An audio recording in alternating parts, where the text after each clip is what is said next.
Olá pessoal, então vamos continuar a nossa revisão de véspera, agora com mais exercícios importantes para fechar daqui a alguns dias toda essa revisão, tá? Toda a química revista de forma rápida e objetiva para ajudá-los no vestibular, ok? Então vamos lá, vem comigo. Primeiro exercício dessa revisão.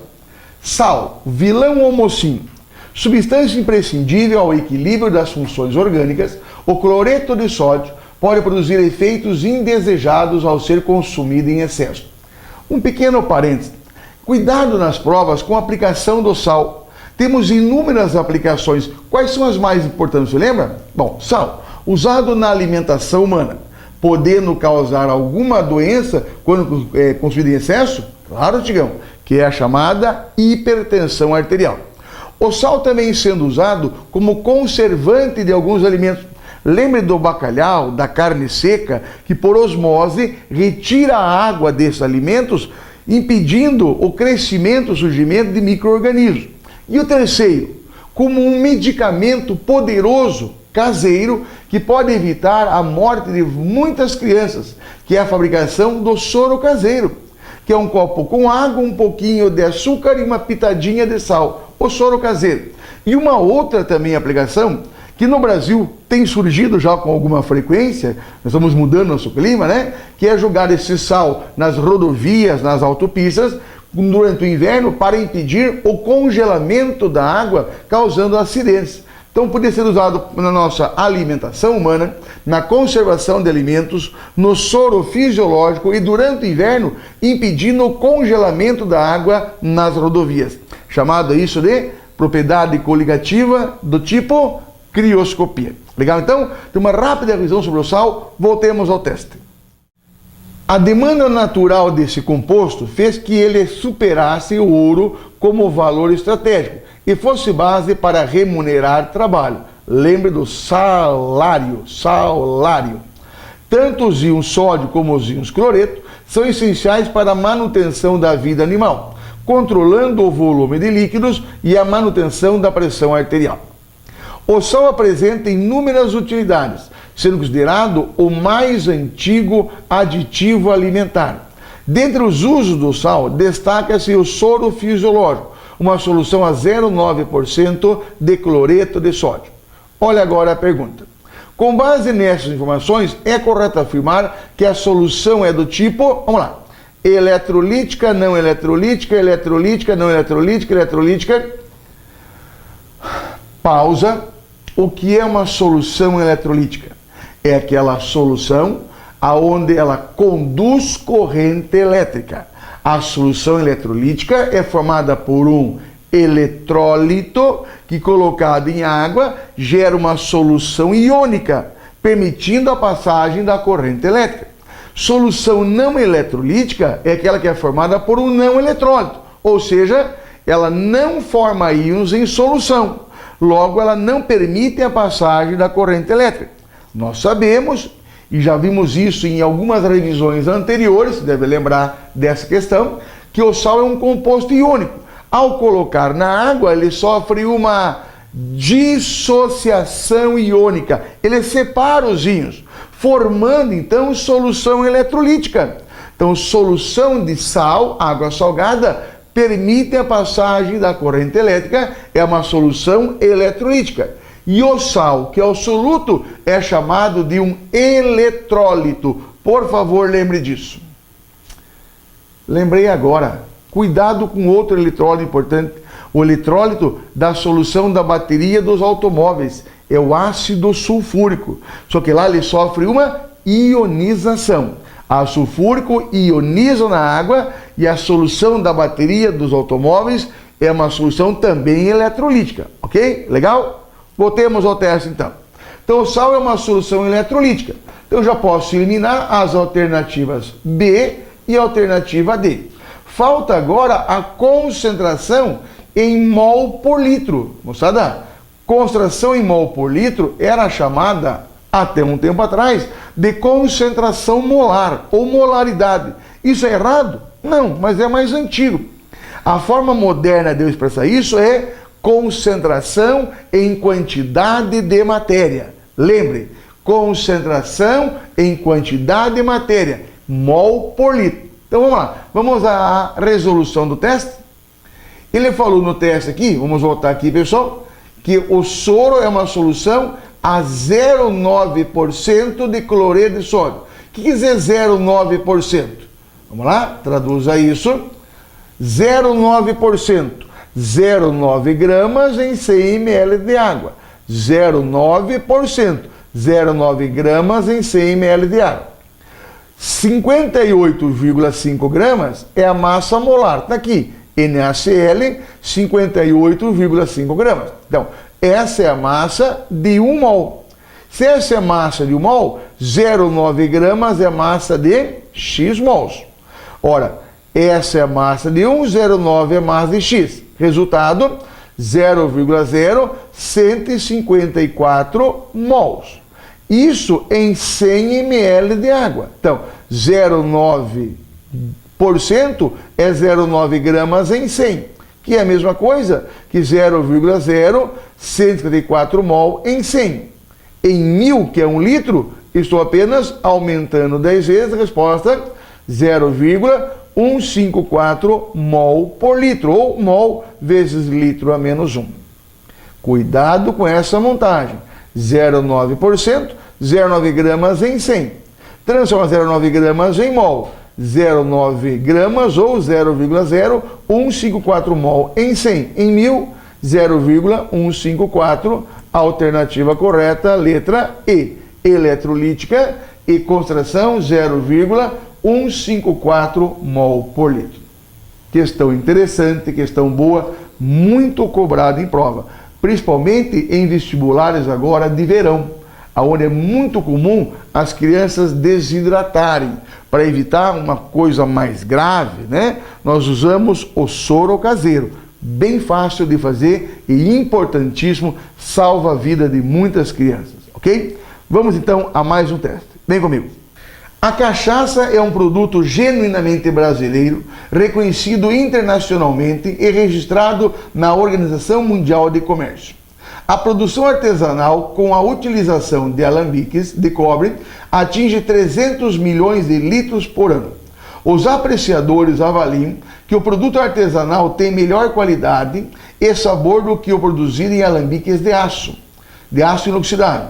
Entretanto, a cachaça artesanal apresenta o teor de cobre residual que deve obedecer ao limite máximo de 5 mg por litro. Como eu falei, até agora, texto. Sempre um texto. Uma historinha qualquer, sem nenhuma pergunta objetiva. Leia o texto com atenção, mas primeiro, procure identificar a pergunta. Até agora não foi feita. Ler química com olhos de química. Esse é o segredo. Vamos lá adiante. A quantidade máxima de cobre em quilogramas que pode ser encontrada no volume considerado de cachaça artesanal produzida durante um ano no Brasil e que respeita o limite máximo de cobre nessa bebida é... Bom, primeiro, cachaça produzida durante um ano no Brasil. Vamos ver no texto. A produção artesanal com a utilização de alambiques de cobre atinge 300 milhões de litros por ano. Então, a produção de cachaça em um ano é de 300 milhões de litros. Aí ele pergunta ainda, o limite máximo de cobre, pela regra, é de 5 miligramas por litro. Então, estou produzindo 300 milhões de litros por ano. Eu tenho que ter 5 miligramas em cada litro. Agora a pergunta, hein? A quantidade máxima de cobre em quilogramas que eu posso encontrar seria... Então, o que eu tenho que fazer agora? Eu tenho 300 milhões de litros. Em cada litro, só pode ter 5 miligramas. Qual seria o total em quilogramas? Em 300 milhões. Então vamos lá, nossa resolução. 300 milhões de litros são 300 vezes 10 a sexta litros. 5 miligramas por litro equivale a 5 vezes 10 a menos 3 grama por litro. Isso quer dizer que em um litro, eu tenho 5 miligramas, ou 5 dividido por 1000, 10 a menos 3 gramas. Em 300 milhões de litros eu terei com massa, de novo, 300 milhões de litros, 300 vezes 10 a sexta litros. A dosagem máxima de 5 miligramas por litro. 5 miligramas é 5 vezes 10 a menos 3 gramas. Em 1 litro eu tenho, então, 5 vezes 10 a menos 3 gramas. Em 300 milhões, m de massa. Resposta, 1.500 vezes 10 a terceira grama. Que é a mesma coisa, volte 1, 2, 3 casas, 1,5 vezes 10 a sexta grama. Olha, ele quer em quilograma. 1 quilograma são 1.000 gramas. Então, tiro 1.000 daqui e fica 1,5 vezes 10 a terceira quilogramas. Você percebeu que isso é basicamente matemática? Matemática básica? Nós temos no site um bloco inteiro de matemática básica aplicada ao vestibular. Matemática na prova de física, matemática na prova de química, matemática na prova de matemática. Eu acho que vale a pena você dar uma olhadinha nesse bloco, hein? A matemática básica aplicada ao vestibular. Matemática aplicada à física, à química. Importante, hein? Eu acho que vai ajudá-los. Fica aí a dica para você, tá? Veja lá que há um bloco, há uma promoção especial para essa matemática também. Tudo que puder ajudar, somar, eu acho importante. Dê uma olhadinha. Tenho certeza que você vai gostar também desse bloco. Legal? Então a resposta correta é letra B, 1,5 vezes 10 a terceira quilogramas de cobre residual em 300 milhões de litros por ano. Tudo bem? Tranquilo? Que bom. Vamos então a mais um exercício de revisão. Vamos lá? Um estudante de química, realizando um experimento em laboratório, colocou 2 copos iguais nas mesmas condições de temperatura e pressão, dentro de uma tampa transparente. No copo 1 continha apenas água. No copo 2, uma solução de 0,3 mol de cloreto de sódio, ou sal de cozinha. Copo 1 com água, 2 com água salgada. Com relação ao experimento, é correto afirmar que o estudante chegou à seguinte conclusão. O ponto de ebulição dos 2 copos é igual, a pressão de vapor, a solução congela. Moçada, isso chama propriedade coligativa. O que são propriedades coligativas? São alterações que o solvente sofre no seu comportamento pela adição, pela presença de um soluto não volátil. Soluto não volátil, ou seja, aquele que não evapora a temperatura ambiente, permanece no seu estado físico natural. Nesse caso, o sal de cozinha é um soluto não volátil. A presença do sal atrapalha a água. A água não se comporta mais de forma normal.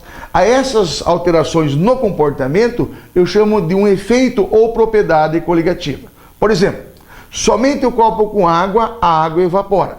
Esse vapor exerce uma pressão chamada pressão de vapor. Coloquei sal na água. O sal acaba roubando o calor, sobra menos calor para a água, ela evapora menos. Se ela evapora menos, ocorre o abaixamento da pressão de vapor. Chamo a isso de tonoscopia ou tonometria. A água entra em ebulição a 100 graus Celsius, ao nível do mar. Com o sal atrapalha, rouba calor. A água entra em ebulição a temperatura superior a 100. Eu chamo isso de ebulioscopia ou crioscopia. A água pura congela a 0 graus Celsius, a pressão de 1 atm. A água com sal congela a uma temperatura inferior a 0. A baixa é mais difícil. Chama isso de crioscopia ou criometria. Compreendeu? Pressão de vapor diminui. Tonoscopia. Temperatura de ebulição aumenta. Ebulioscopia. Temperatura de congelamento diminui. Crioscopia. Legal? Por favor, cuidado com esse assunto. Quentíssimo para a prova. Vejamos então a questão. Letra A. O ponto de ebulição nos 2 copos é igual. Não. Água pura é 1, a água com sal é menor. Está errado. A pressão de vapor no copo 1 é menor. Não, pessoal. A pressão de vapor no copo 1 é maior, porque evapora mais água do que no copo 2. A solução presente no copo 2 congela mais rápido do que no copo 1. No copo 1 a água congela 0. No 2 é abaixo de 0. Então não é mais rápido, é mais lento. Letra D. Com o decorrer do tempo, o volume do copo 1 diminui e do copo 2 aumenta. Sim. porque o 2 evapora mais rapidamente. Ao subir, encontra essa tampa, condensa e começa a gotejar aqui dentro. Então o volume de 1 tende a diminuir, 2 tende a aumentar. Alternativa letra D. Então, cuidado, pessoal, com esse assunto. Propriedades coligativas. Alterações no comportamento do solvente pela presença de um soluto não volátil. Lembre, quanto mais partículas dispersas, mais intenso é o efeito coligativo. A baixa pressão de vapor, tonoscopia. Aumenta a temperatura de ebulição, ebulioscopia. A baixa de congelamento, crioscopia. Legal? Mais uma revisão de véspera terminada. Mais um bloco. Vá ao nosso site. Inscreva-se no nosso canal do YouTube. Curta a nossa fanpage. Vá ao nosso site e procure informações que possam lhe ajudar. E fique conosco que logo, logo vem mais uma parte da revisão para você. Estamos juntos.